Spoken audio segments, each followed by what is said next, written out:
सागर में शेष सैया पर शयन कर रहे थे, मैंने अपने मन में विचार किया कि क्यों ना चलकर के प्रभु के चरण स्पर्श कर लिए जाए। तो जैसे ही मैं आपके चरणों की ओर आया तो चरणों की सेवा में पहले से ही माता लक्ष्मी जी बैठी थी, जो यहाँ माता सीता के रूप में है। इन्होंने अपने हाथ से मुझे हटा दिया, यानी चरण छूने का सौभाग्य प्राप्त नहीं होने दिया। मैंने पुनः विचार किया कि चलो प्रभु के चरण स्पर्श तो नहीं कर पाए, क्यों ना प्रभु के मुखमंडल के ही दर्शन कर लिए जाए। तो जैसे ही मैं आपके मुखमंडल की ओर आया तो जिस प्रकार से यहाँ पर ये धनुष बाण खींच रहे हैं, इन्होंने इतनी जोर से फुसकार मारी कि कई योजन दूर आकर के मैं गिरा। फिर मेरी ये हिम्मत ही टूट गई। लेकिन आपने कहा था कि जाओ भक्तराज, त्रेता के चौथे क्षण में मैं आऊंगा और अकेला नहीं, इन दोनों को साथ में लेकर आऊंगा। उस समय तुम मेरे चरण छुओगे नहीं बल्कि उन्हें धोगे, और ये दोनों भी उस समय तुम्हें नहीं रोक सकेंगे। तो भगवान ये वही सुंदर समय है। एक और ख्वाहिश है इस दुनिया के शहंशाह की, तो एक और जिद है समस्त लापरवाह की। प्रेम के झगड़े में होती है कोशिश चाहे की, अरे भक्त वत्सल की दया हो तो जिद रहे मल्लाह की। भैया आपने बताया जो आपके हृदय में संशय था। हाँ प्रभु, बात तुम्हारी सत्य है, पर उसमें हमारा कोई प्रभाव नहीं है, हमारी कोई महिमा नहीं है, वो तो गुरु कृपा का असर था।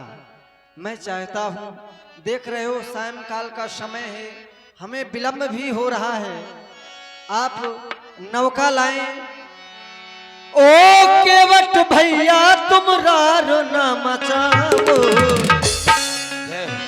ओ केवट भैया तुम रारो न मचाओ, पार तो लगाओ हमें, पार तो लगाओ, पार तो लगाओ हमें, पार तो लगाओ।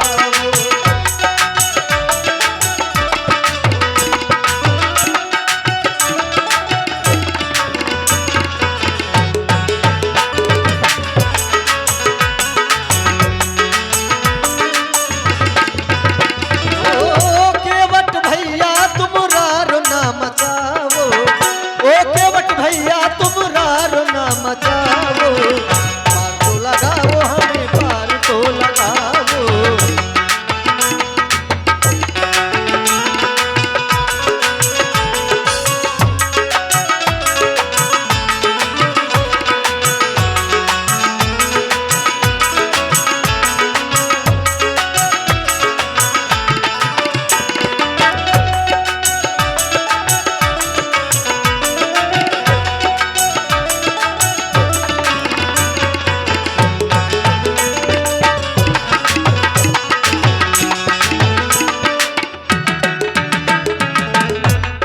खड़े हैं तेरे घाट में, कब से खड़े हैं,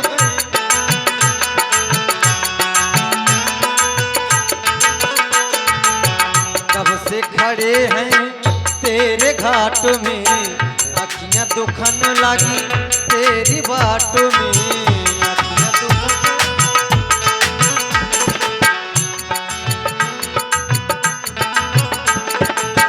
अपनी बातों में हमें न भरमाओ, अपनी बातों में हमें न भरमाओ, पार तो लगाओ हमें, पार तो लगाओ, पार तो लगाओ हमें, पार तो लगाओ।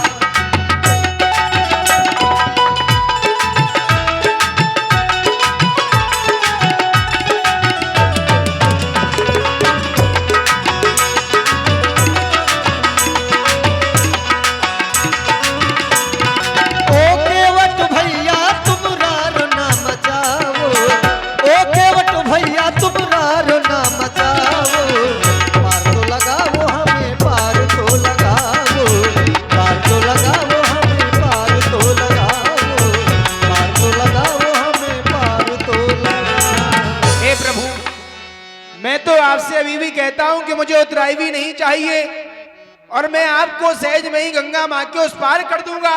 और यदि आप चरणों को नहीं धुलवाना चाहती है तो मैं आपको एक उपाय भी बतलाता हूँ। उपाय? हाँ हाँ, इसी घाट से थोड़ी दूर पर एक घाट और है, यही घाट से थोड़ी दूर कटनी जल थाल दिखाइयो जो, पग से पग धूल धरण धरनी, धरनी कही बात समझाइयो जो। पर तीर मारे लखन बेशक, पर नाथ ना नाव चढ़ाइयो जो, तुलसी अवलंबना और कछु लड़का के भात जिवाइयो जो। सुन के वट के बैन प्रेम लपेटे, अटी पटे बिहसे करुणाएं, चितै जानकी लखन तन, कृपा सिंधु बोले मुस्काई, और सोई कराज ही नाव न जाए। केवट भैया सोई करू जे ही तब नाव न जाई, तुम वही करो जिससे तुम्हारी नाव न जाए। बेग यानी जल पाए पखारू, होत विलंब उतारो पारू, शीघ्र जल मंगा लो, हमारे पैरों को धोलकर हमें उस पार करो। ऐ जनवा, प्रभु की आज्ञा हो गई है, और लाओ लाओ कठौता में पानी रे, लाओ लाओ कठौता में।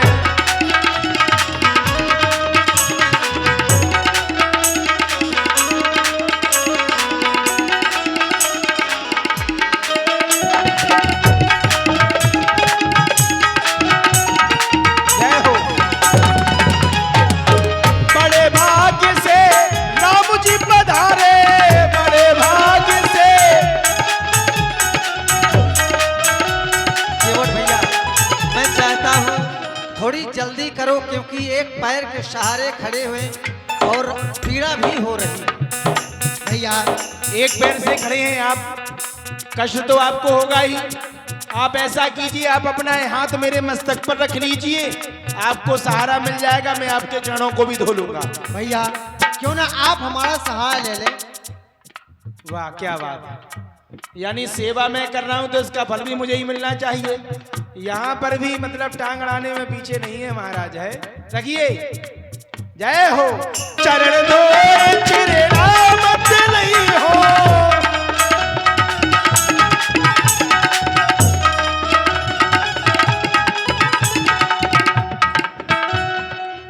अब अप्पा क्या देख रहे हो उसमें, बहुत गौर से देख रहे हो, क्या बात है? देख रहा हूं कि मेरे समान भाग्यशाली दूसरा कोई नहीं हो सकता। क्यों?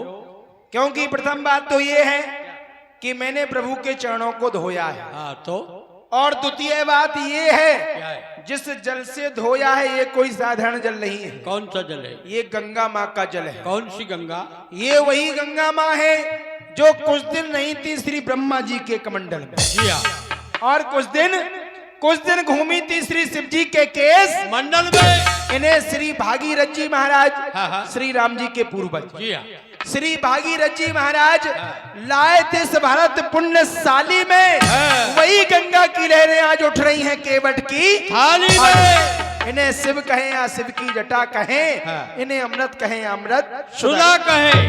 ये भी प्रभु मेरा ही परिवार है, कुछ भटक गए हैं। हाँ ठीक है। ये 100 रुपए की राशि आदरणीय अरुण तिवारी जी दिल्ली वाले एवं 100 रुपए श्री राम किशोर शर्मा जी उर्फ पप्पू भैया आपकी ओर। अरे देखो रे पहली बार मेरी जिंदगानी पली, और भगवान को करने पार भगत की नाव, भगवान को करने पार भगत की नाव। जय राम लखन जय जनक लली, जय राम लखन जय जनक लली, जय राम।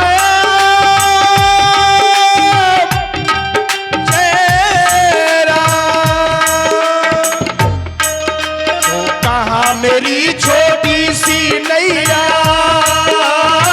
कहाँ ये भव सागर के भैया। मैं दो हाथों वाला के बटे, इनके हाथ हजारों है भैया।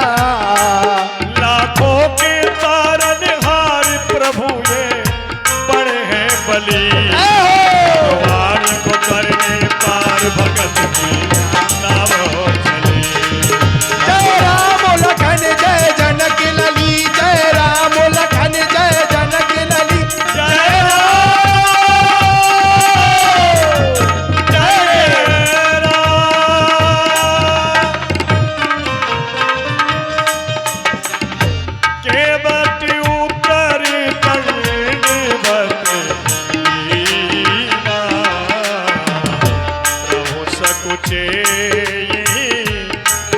कछु दीना, प्रभु सकुचे यही नहीं कछु दीना।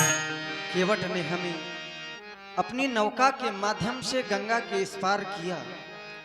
हमारा भी कर्तव्य बनता है, दायित्व बनता है, कुछ न कुछ उत्तराई स्वरूप अवश्य प्रदान करें। पर वाह रे विधाता, समय की गति भी जानी नहीं जाती। कहने को तो हम चक्रवर्ती साम्राज्य के राजकुमार हैं, पर इस समय हमारे पास इतना भी कुछ नहीं केवट को उत्तराई स्वरूप प्रदान कर सके। पियहिया की सिया जाननहारी, मन मुदिरी मनो मुदित उतार। हे नाथ, केवट ने हमको माँ गंगे से पार कर दिया। आज हमारे पास केवट को देने के लिए कुछ भी नहीं है नाथ। मेरे पास है मुद्री है, केवट को उत्तराई में दे दीजिए स्वामी। कहे वो कृपाली ले वो तेरा,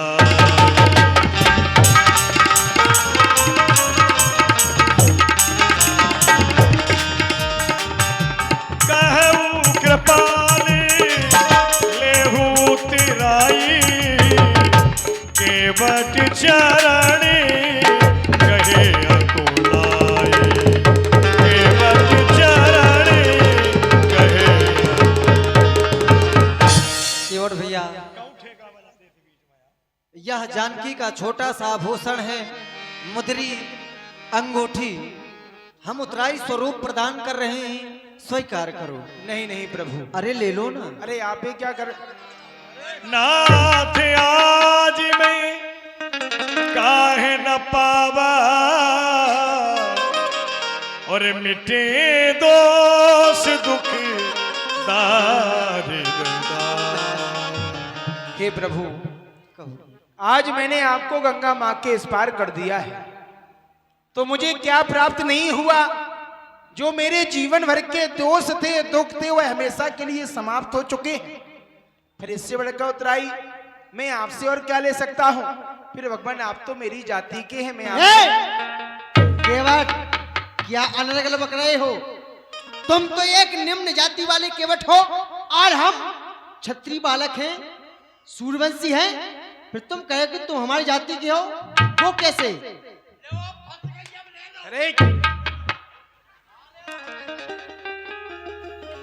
हे लक्ष्मण जी महाराज, मैं आपकी बात नहीं कर रहा हूं, मैं तो प्रभु श्री राम की बात कर रहा हूं। हाँ, तो वो भी तो सूर्यवंशी हैं, वो भी तो क्षत्रिय हैं। मानता हूं कि ये आपके भाई हैं, इन्होंने क्षत्रिय वंश में जन्म लिया है, लेकिन कर्म के अनुसार जिस काम को मैं करता हूं उसी काम को प्रभु श्री राम भी करते हैं। बतलाता हूं, हे प्रभु, ये जात पात न्यारी करिए। आपने क्षत्रिय वंश में जन्म लिया है और मैं जाति से केवट हूं। ये जात पात न्यारी करी मेरी और अपनी नाथ, सो केवट को कर्म कछु नी को कर निहारी। अरे तुम तो तारत भव सागर परमारथ नाथ, मैं छोटी छोटी सरता उतार दिन गुजारिए। फिर नाई सेना नाई ले, धोबी कोना धोबी दे, सो देकर उतराई प्रभु जात ना बिगाड़िए। अरे आए प्रभु मेरे घाट तो मैंने तो उतार दीनो, अरे आऊं जब तुम्हारे घाट तो हम को उतार। मैं तो छोटी सी नदी का मल्ला हूं, लेकिन आप भवसागर रूपी नदी के सबसे बड़े मल्ला हैं। आप मेरे घाट पर आए हैं तो मैंने आपको गंगा माँ के इस पार कर दिया। जिस समय मैं आपके घाट पर आऊं तो मुझे भी उस पार कर देना, बस हिसाब बराबर हो जाएगा। ठीक है, इस समय हम तुम्हें अपनी भक्ति प्रदान कर रहे हैं। बोले आनंद कंद भगवान की। विराजिए प्रभु। और प्रभु बैठिए, आपसे नहीं लेकिन आपके भक्त यहाँ पर बहुत बैठे हुए हैं। राठ नगरी में आपके भक्त बहुत हैं, तो भक्तों के लिए भी मात्र 5 मिनट का समय है। जो भी उत्तराई स्वरूप में दान करना चाहते हैं 5 मिनट के समय में मंच पर पधारें। ऐसे सुंदर समय का लाभ लें। प्रतिदिन की भांति वही 5 मिनट का समय भेंट का सभी भक्तों के लिए ऐसे सुंदर समय पर, जबकि भगवान गंगा माँ के इस पार आए हुए हैं। इन्हीं का अंत में सहारा रहता है। कहते हैं कि मिले निर्गुण को निर्गुण तो गुणी को गुणवान मिलते हैं, और मिले निर्धन को निर्धन तो धनी को धनवान मिलते हैं। मिले निर्बल को निर्बल तो बली को बलवान मिलते हैं, और जिसे कोई नहीं मिलता उसे श्री राम मिलते हैं। अब देखना ये है, संख्या बहुत है, भक्त भी बहुत हैं, लेकिन यहां तक कितने भक्त आएंगे। 2 मिनट हरि कीर्तन भी होगा, और जिनको आना है वो शीघ्रता से आते चलें। वैसे इतना भी कलयुग का प्रभाव नहीं है। प्रतिवर्ष कमेटी का बड़ा सुंदर प्रयास रहता है, 1 महीने का विशाल मेला। पहले आप लोग राम जी की लीला देखते हैं, उसके बाद में भगवान कृष्ण की लीला का भी आनंद लेते हैं। ना जाने सुबह से शाम तक आप लोग कितने पैसे धूम्रपान में खर्च कर देते होंगे, लेकिन ठाकुर जी के दरबार तक आने में इतना श्रम संकोच, इतना विचार करना। अरे राम राम भैया, जिनको आना है आए। और ये जो सबसे पहली भेंट आई है 101 रुपए की राशि है, गुप्त दान। क्या बात है, भक्तों की कमी नहीं है। गुप्त में ही ठाकुर जी के चरणों में उतराई स्वरूप में 101 रुपए की राशि ये भेंट हुई है। ठाकुर जी महाराज सदैव इनकी मनोकामना पूर्ण करें।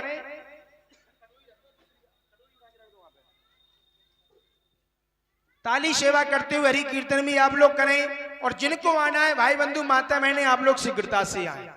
शर्म संकोच का काम नहीं है, ठाकुर जी का दरबार है। और ऐसा भी कहते हैं कि भगवान के दरबार में भी हर कोई नहीं जा सकता है, जब तक ठाकुर जी की इच्छा नहीं होगी वो व्यक्ति नहीं विनोद पहुंचेगा। भगत जी, पुष्प भैया चंदेल आपकी ओर से 21 रुपए की राशि है। जय हो। आ जाएं, शीघ्रता करें, इसके बाद में लीला का भी आनंद लेंगे। ताली बजा करके हरि कीर्तन भी आप लोग बोलेंगे।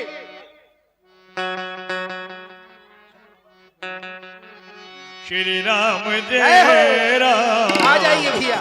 जय जय राम, श्री राम जय राम, जय जय राम।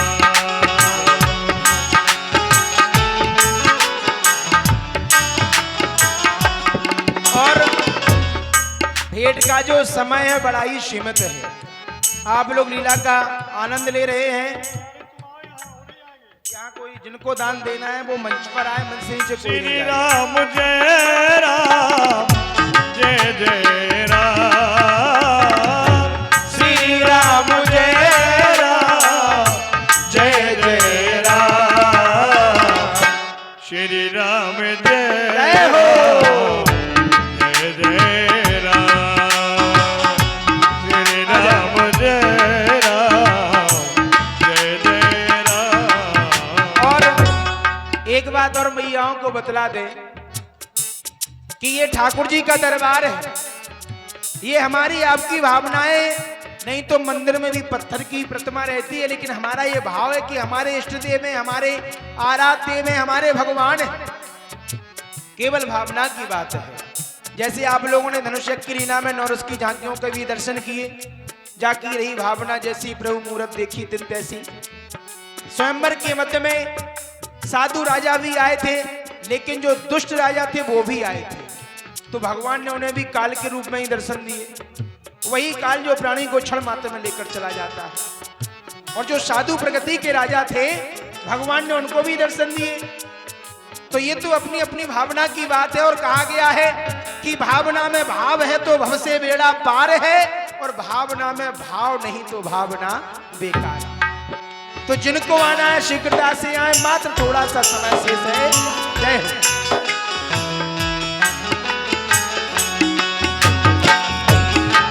जय हो।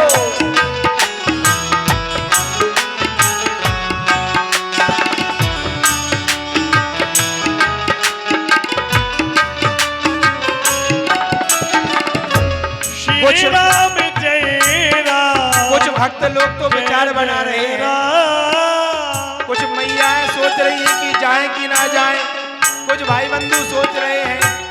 कोई बात नहीं, समय समापन श्री की राम ओर। जय राम, जय जय राम, श्री राम जय राम, जय राधे श्याम जय जय घनश्याम, जय राधे श्याम जय जय घनश्याम, जय हो। श्री राम जय राम जय जय राम, श्री राम जय राम जय जय राम, श्री राम जय राम जय जय राम। बोलिए भक्तवत्सल भगवान की जय। भैया जयकारा तो जोर से बोला करो, इसमें थोड़ी ना पैसे खर्च हो रहे हैं। समय संपूर्ण हो गया है। जो वक्त शेष हैं आरती का थाल आगे रखे देते हैं, आप लोग अपना दान उसमें ही अर्पित करेंगे। जय श्री राम, जय जय श्री राम। कुछ बालिकाओं की तरफ से भी भगवान के चरणों में दान आया है। भगवान हमेशा बालिकाओं को प्रसन्न रखें। जय श्री राम। लीला का आप लोग आनंद लीजिएगा। जय श्री राम। भगवान श्री राम आज नाव में बैठकर गंगा से पार हुए। दिन में भी ये लीला